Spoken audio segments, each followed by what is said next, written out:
everyone, this is me and Nameless, and we are going to do a fall tutorial. Where's my penny? Do you see a penny around here, Nameless? Right here. Thank you. It has a sticky on it. So I wanted to show you guys how small Nameless's nails are while I paint. And so I find that this is so helpful because people think that I'm painting on really big nails, and so like having a guide or a gauge helps. So I'm taking the wand. I'm sorry, let me get caught up here. RobinMosesNailArt.com, the wand. Okay, I have 4 different colors out on a tile, and they are regular acrylic craft paint. One is brown, one is orange, one is yellow, and one is green. Whatever is best for you. You could have totally different colors. I'm going across the end with the darkest color first, so the brown, and then I'm pushing and then pulling up, pushing and then pulling up and leaving, okay? And then just putting some browns in. Fall is the hardest time of year to paint designs because it's not quite the holiday and the leaves haven't turned yet, and the colors used are usually not the best as far as what's in trend, especially when it's summertime. So so fall comes around and you're like, oh crap, what am I going to paint? So what I try to do is I try to put a little bit of bright in there and a little bit of fall in there, and as the weather changes, then the nails will just kind of take over and just be fun and pretty. It's kind of like you've been wearing really bright neon colors all summer and you're just ready to calm it down. So think of it in that term, and it's a little bit easier. So I would go for like a muted lavender, or this teal,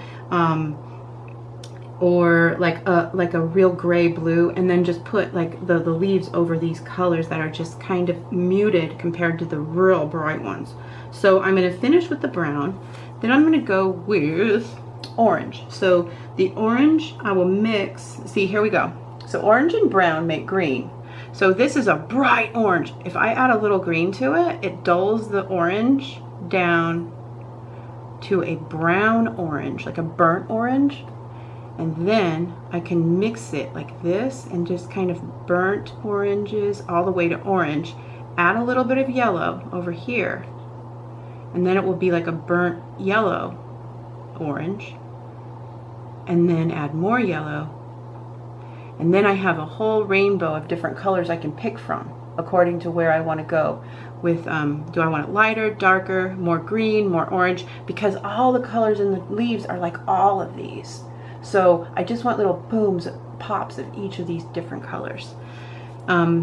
I want to say thank you to everyone leaving all of these comments on my channel recently, because it's really I didn't think to ask, and you guys haven't told me, but lately you've been telling me what you want to see because I've been asking, and so it's much easier for me to teach this way. So thank you. This is just a yellow leaf like this. I went into the dark yellow orange one and just kind of putting in little sprigs of color. Then with the oranger one, the real dark orange and the pop of bright orange, I can just push, pull, and go down, push, pull, go down, that. Then a green, that green, because I'm on teal, it can hit both, and then if you have a messed up French manicure, you can fix all of your mistakes. See, so that's some live leaves, some dark leaves. I'm just going to go across all, and I'll meet you back. Okay, so here is the end result. I did a shiny one. I could have done it matte, and that would have been really beautiful as well. You know what? Nameless, do you want matte? Or are you good with shiny? I'm good with shiny. I thought so too, because I put some dragon, what's it called? Firefly by Jessie's Girl through it with just a little bit of, I used the end of my wand and just kind of touched it over the top of some of the leaves. But here it is. Let me change the lights so you can see it. There it is. And I have my penny down there so you can see this, the actual size. Any time that you want, or if you want to leave me a message, tell me when you want me to size it using a penny so you can see the size of the nails I'm doing. Just because if you guys are really struggling with size and not getting it down to size, and or you can't get something done and you think that it's you and it's really not. It's because the nail that you're trying to do is way bigger than you think. So there are some things that do not translate well. So I'm showing you this size so you can see if your nails are about the same, and then you'll know if these will look as good on your nails, if you have short nails especially. Square, round. It's the same way, it's just every single length and size makes it look a little bit different. So I give that to you as the tip today. Please share this video. Get brushes at robinmosesnailart.com. I only have 2, but I make them as well as I can, and I make them to last. So that is important. And I will see you back with more. Bye. Bye. Boop.